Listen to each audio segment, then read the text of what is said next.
Hi girls, this video is about inverse functions. Okay, so we constantly use inverse operations to solve equations.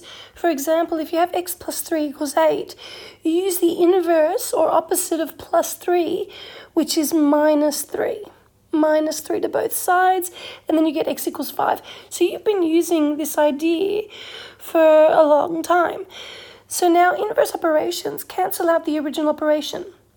Similarly, inverse functions cancel out the original function. So for instance, if you put 1 into the original function, so it becomes 2 times 1 plus 3, which is 5, then put that in the inverse function, which happens to be x minus 3 on 2, so 5 minus 3 is 2, 2 over 2 is 1, you end up with what you started with. So 1 goes back to 1.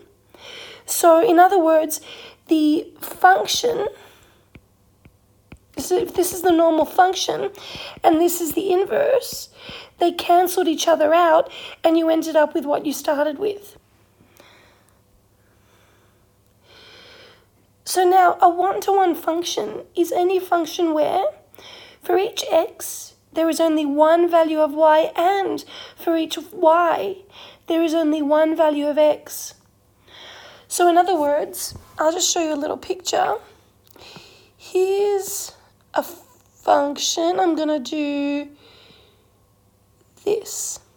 Now, every x value has only one corresponding y value. So whatever this is x here, it only has this corresponding y value. So this x value has whatever that corresponding y value is, and vice versa.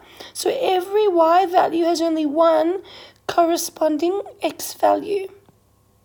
So this y value has that corresponding x value. This y value has that corresponding x value, so the one here. Whereas if I drew this function like a parabola, this is not a one-to-one function because this y value has this x value, but also this x value to correspond to it. So in other words, it has, for one y value, it has multiple x values. Therefore, it's not a one-to-one function. So it says a one-to-one function satisfies both a vertical line test and a horizontal line test. So for instance, this function up here, it passes vertical line test, so all the vertical lines only hit the black function once, but also it passes the horizontal line test in that all the horizontal lines only hit the function once. This one down here, this function down here, yes, it passes the vertical line test. Each vertical line only hits it once. However, this horizontal line hits the function twice. So it is not a one-to-one function. So this means that for one-to-one functions, no vertical line can meet the graph more than once, and no horizontal line can meet the graph more than once. So if the function f is one-to-one, it will have an inverse function, which we denote f inverse x. So in other words, only functions like the one up here that pass both the horizontal and vertical line test actually have an inverse function. So this one down here does not have an inverse function because it did not pass the horizontal line test. Okay, so now we'll get back to that later. So now we'll just focus on finding the inverse functional relation. So I'm sure you know what the operation happening here is 5 times x. What's the opposite of operation of that? Well, x divided by 5. So you got to think, what am I doing to x? I'm multiplying it by 5. So what's the opposite of multiplying by 5? Dividing by 5. So the inverse is y equals x on 5. Or in other words, using the inverse notation, f of negative 1, x equals x on 5. Okay, and assuming this is f of x. Now over here for b, this is an interesting one. You can think of this as negative 1 timesing x. So in the same way, the inverse would be y equals x divided by -1. But girls, that actually is just negative x, because a positive x divided by a negative is negative, and then x divided by 1 is just x.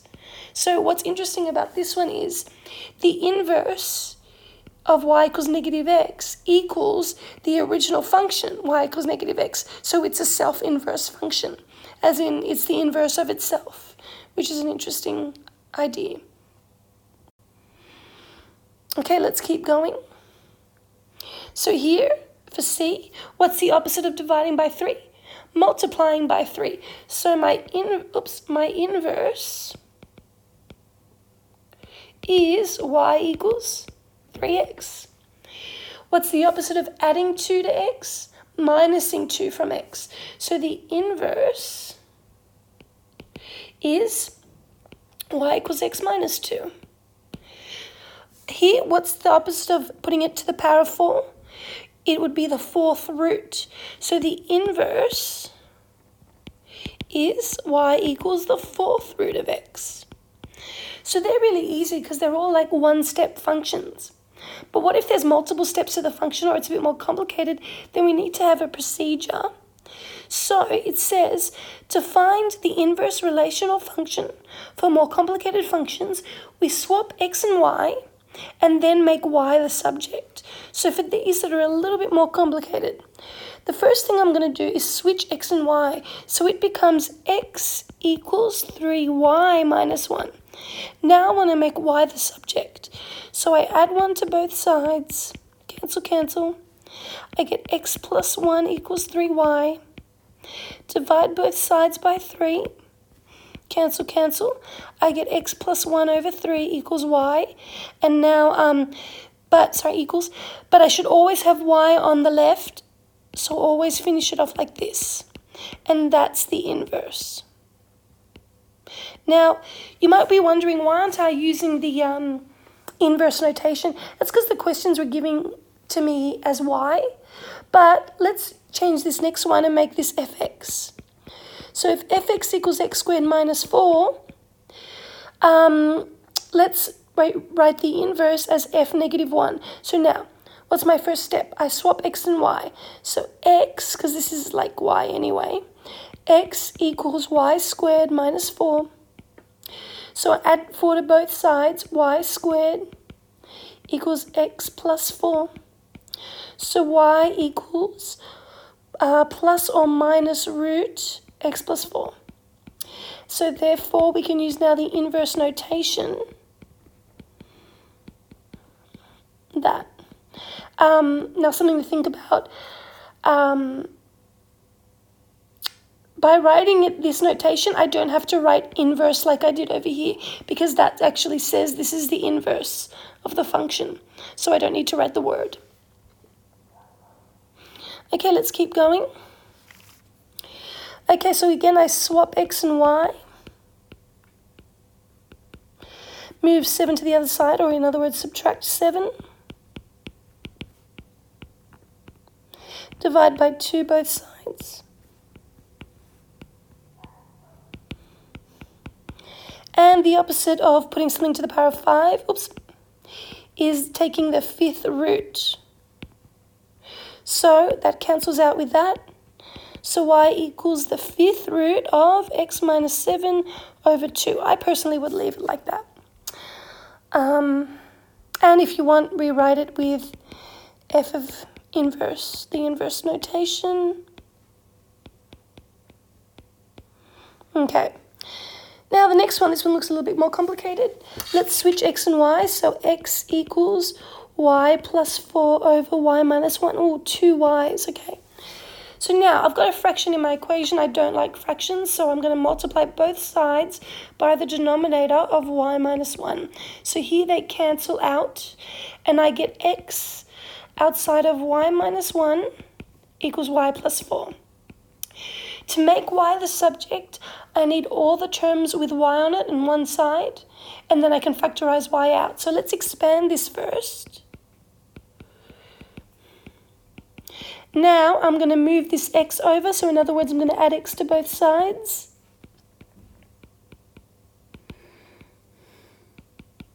I just chose to put x in between. And now I'm going to minus y from both sides. Cancel, cancel. X, y minus y equals x plus 4. And girls, I hope you realize you couldn't actually subtract those because they're not like terms, because this one has x in it. The only thing I can do now is factorize out y, which leaves x minus 1 inside. And then divide both sides by x minus 1. Cancel, cancel. And we finish off with y equals x plus 4 over x minus 1. Which, okay, so now you might notice this is the same as the original function, so it's another self-inverse function.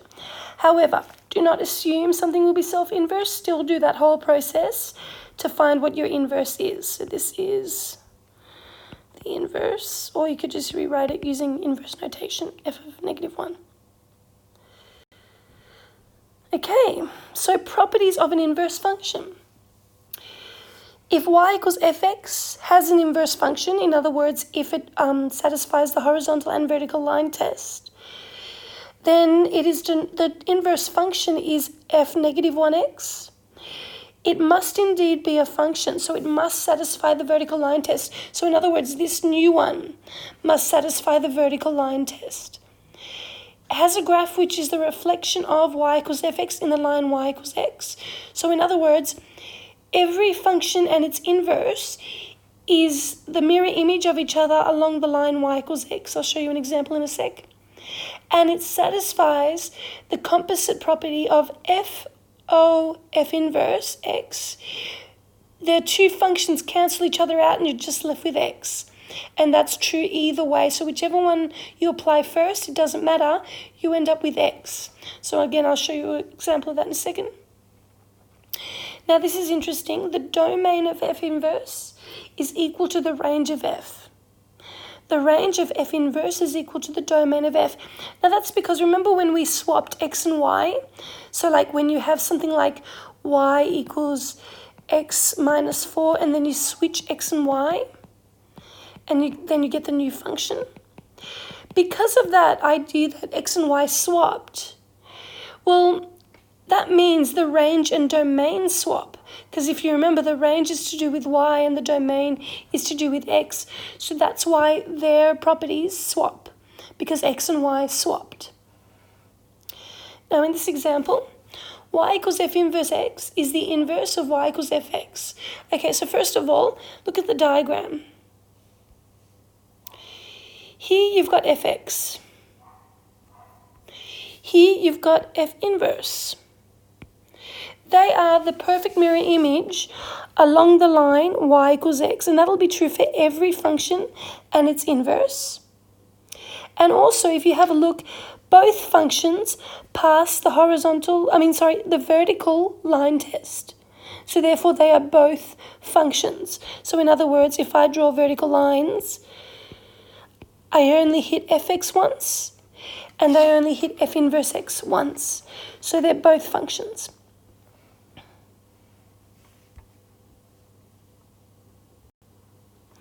So now, consider this function, fx equals 2x plus 3. On the same axis graph f and its inverse function of f inverse. Okay, so we're going to do this down here. So I might rewrite that. So fx equals 2x plus 3. So let's graph that. So when x is 0, f of 0 is 3, so that means the y-intercept is 3. When y is 0, or fx is 0, 2x plus 3 equals 0, 2x equals -3, x equals -3 on 2, or in other words, -1.5. So it's which is at -1.5 there. So now I can graph my function of y equals fx.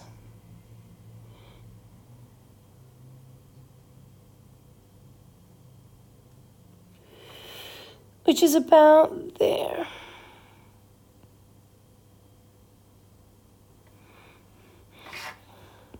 Okay, so that's y equals 2x plus 3. Now, I can graph its inverse in two ways. I can find the inverse algebraically and then graph that line, or I can reflect the line, the function that we just graphed along the line y equals x. I will show you both ways and show that they give us the same thing. So if I graph the line y equals x, I'm going to do it in yellow. And you can do this in a test. You can actually have the line y equals x on there. Just probably do it a little bit lighter, because it also shows how you did it. It shows you're working. Okay, so if I reflect the black line along y equals x, what happens is this y-intercept of 3 becomes an x-intercept of 3.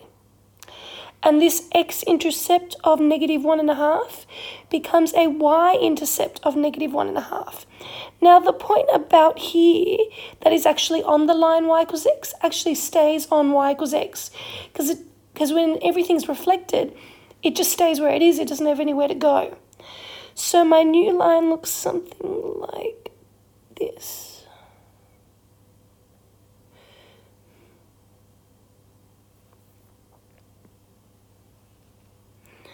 So this here should be the inverse. Y equals, I'll just do inverse x. Now, let's find the inverse algebraically and just check that this actually makes sense, okay?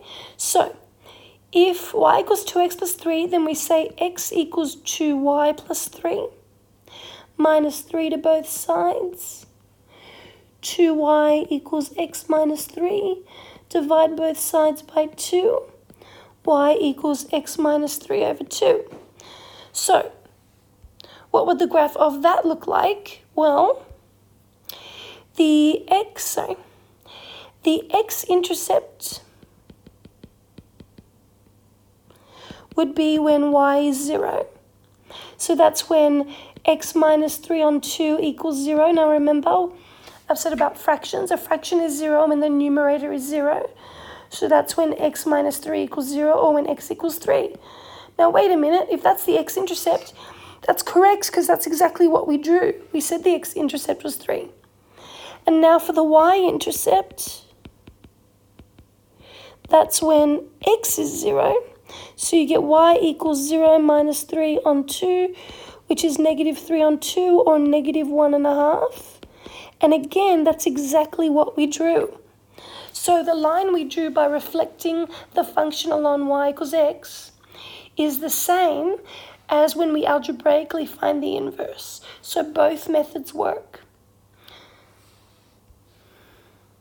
Okay, so we've done A. Find f inverse x using coordinate geometry and the gradient of y equals f inverse x, and from a variable interchange. Now we've actually already done that. We've already found the y inverse x, We've already found the inverse by doing a variable interchange, swapping x and y in other words. What's another way we can do it? By looking at the graph. Now, hopefully you realize to find an equation from a graph, we can use the gradient and a point. So on this blue line, we've got this triangle here.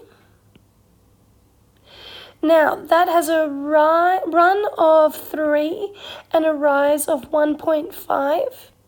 So therefore, the gradient of the inverse, or the blue line, is rise over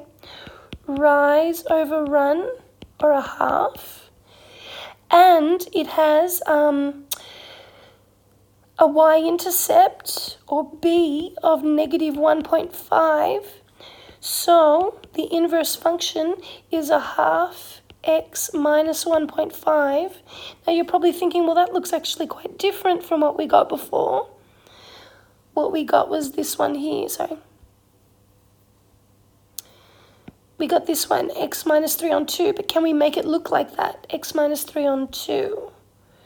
Yes, we can, because this is actually just x on 2, a half x is x on 2. 1.5 is just 3 on 2, then you got subtraction in the middle, and that can be rewritten as x minus 3 on 2.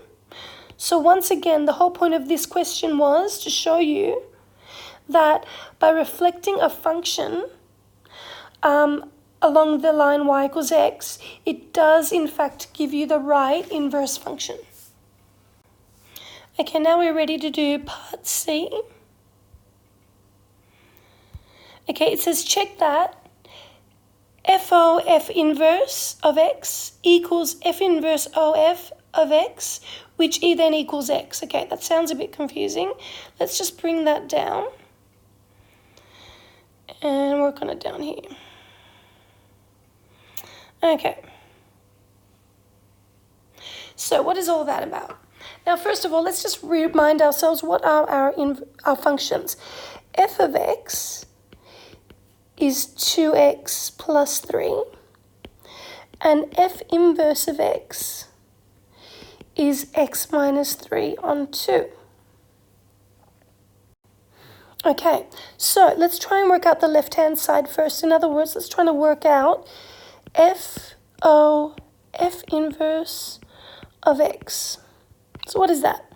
Always rewrite it like I taught in the composite functions lesson. Rewrite that as f of f inverse of x. Okay, which equals f of, what was f inverse of x? It's this one here. So I put all of that inside of f, which I then put all of this wherever x is in f. So it becomes 2 times everything in this bracket. So 2 times x minus 3 on 2 plus 3. So do you see there, I've just taken everything in the f of x bracket and put it where x was in f of x. Okay? And then that becomes, well, if I'm timesing this fraction by 2, this actually cancels out with the denominator and I just get x minus 3 plus 3 from here. And then negative 3 plus 3 cancel out.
Okay, for our next question, we've got consider fx equals x squared.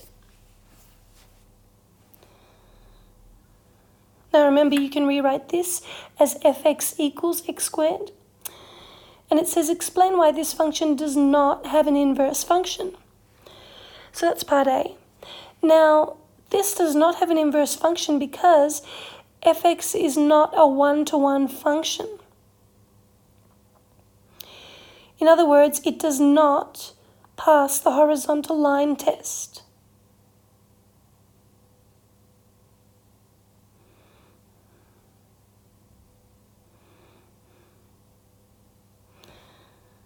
For instance, if we draw it, y equals x squared, you know what? It looks like a parabola. If you draw a horizontal line, you hit it twice. Therefore, it's not a one-to-one function. So now the next question. Does fx equals x squared, where x is bigger or equal to 0, have an inverse function? So for B, let's have a look at that. Fx equals x squared when x is bigger or equal to 0. That looks like just half of the parabola on the where x is positive, on that side, on the right side of the y-axis. Now this curve does in fact pass the horizontal line test, therefore it is a one-to-one function. So therefore it does have an inverse function.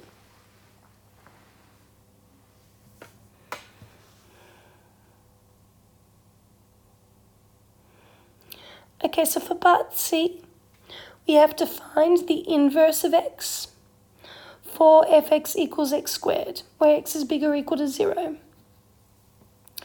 So we're just going to do the swapping of y and x. So x equals y squared, and now we square root both sides, and we get y equals root x. Now, why didn't I do the plus minus root x? That's because if you remember, the domain and range for a function and its inverse switch. So if the domain for the original function of f is x is bigger or equal to 0, then the range of its inverse, or f of negative 1, is y is bigger or equal to 0. Therefore, if I included positive and negative root x, I would be getting y values of positive y values and negative y values, but I don't want that. Therefore, I only want to write the square root of x.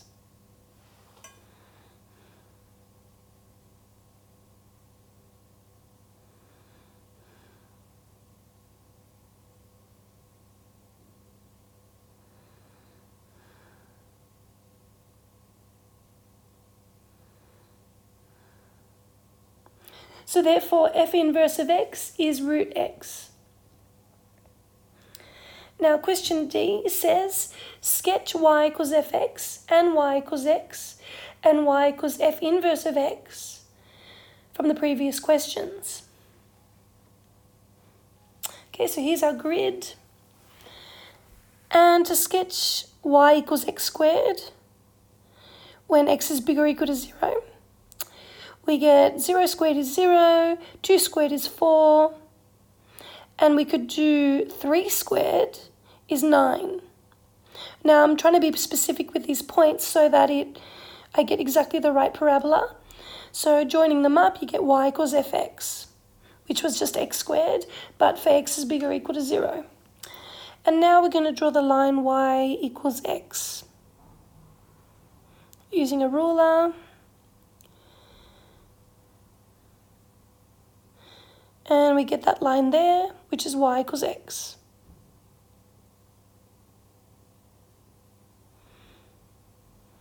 Okay, so now we're going to graph the inverse, which is root x. So the square root of 4 is 2. The square root of 0 is just 0 again. And you could do the square root of 9 is 3.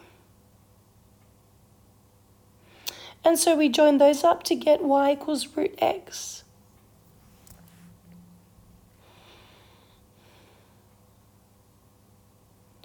And I've made a little mistake here. Basically, the graph of y equals fx should go below the line y equals x at first. That's because for really small values of x that are less than 1, when you square a small number like a half, you actually get a quarter. You actually get a smaller number instead of a bigger number. So it'll be lower. For these values of x, it'll be lower than y equals x. And so when I graph the inverse, at first I'm above the line y equals x in blue, and then I'm below y equals x. So let's just zoom in there. If I rub out a little bit so it's less confusing. just because I'm bad sketch.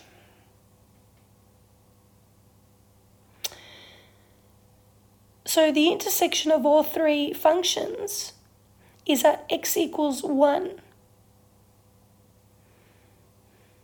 Because that's when y equals x, 1 equals 1, 1 squared is 1, and the square root of 1 is 1. So all those functions go through the point 1, 1.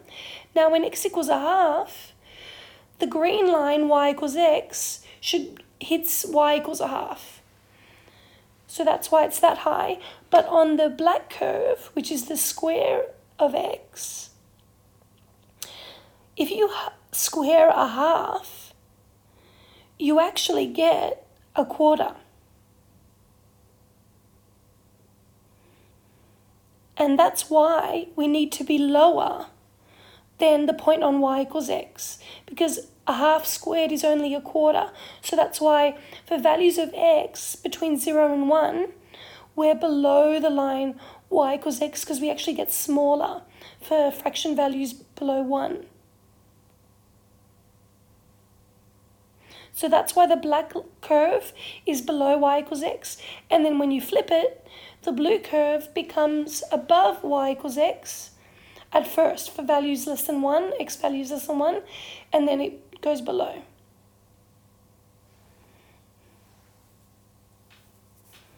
So there are our graphs.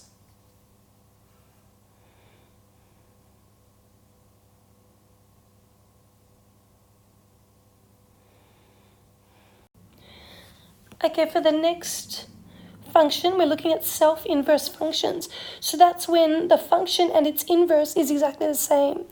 So any function which has an inverse and whose graph is symmetrical about the line y equals x is a self-inverse function. So for example, the function fx equals x, which is the identity function, in other words, it is the line y equals x. It's the line we're flipping around. Therefore, it's a self-inverse function because when we flip the line along itself, it's just going to lie where it is. The reciprocal function, 1 over x, which is shown there, is also a self-inverse function because it's symmetrical along the line y equals x. So therefore, the inverse of 1 on x is just 1 on x. And here, the function y equals negative 1 on x is again symmetrical about the line y equals x. And therefore, once again, it is a self-inverse function. So the inverse of negative 1 on x is just negative 1 on x. So now we'll have a look at another question where we want to show that it's a self-inverse function. So question 1, so here I'm going to do show that y equals negative 2 on x is a self-inverse function. So I could either graph it and show that it's symmetrical along the line y equals x, or I could switch x and y and then get y to be the subject, and that will be the inverse, and show that it's the same as the original function. I'm going to do it the second way because I find that easier. So if I switch x and y, I get x equals negative 2 on y, times both sides by y to get rid of the fraction. So I get xy equals negative 2. To make y the subject, I need to divide by x. And y equals negative 2 on x. So if this is the inverse, and this is the function, so the original function up here is the same as its inverse. So I would finish it off by saying, therefore, fx equals the inverse. Therefore, it is a self-inverse function. Okay, so that's it for this lesson. Please work on exercise 2G to make sure that you understand the concepts taught here. Thank you.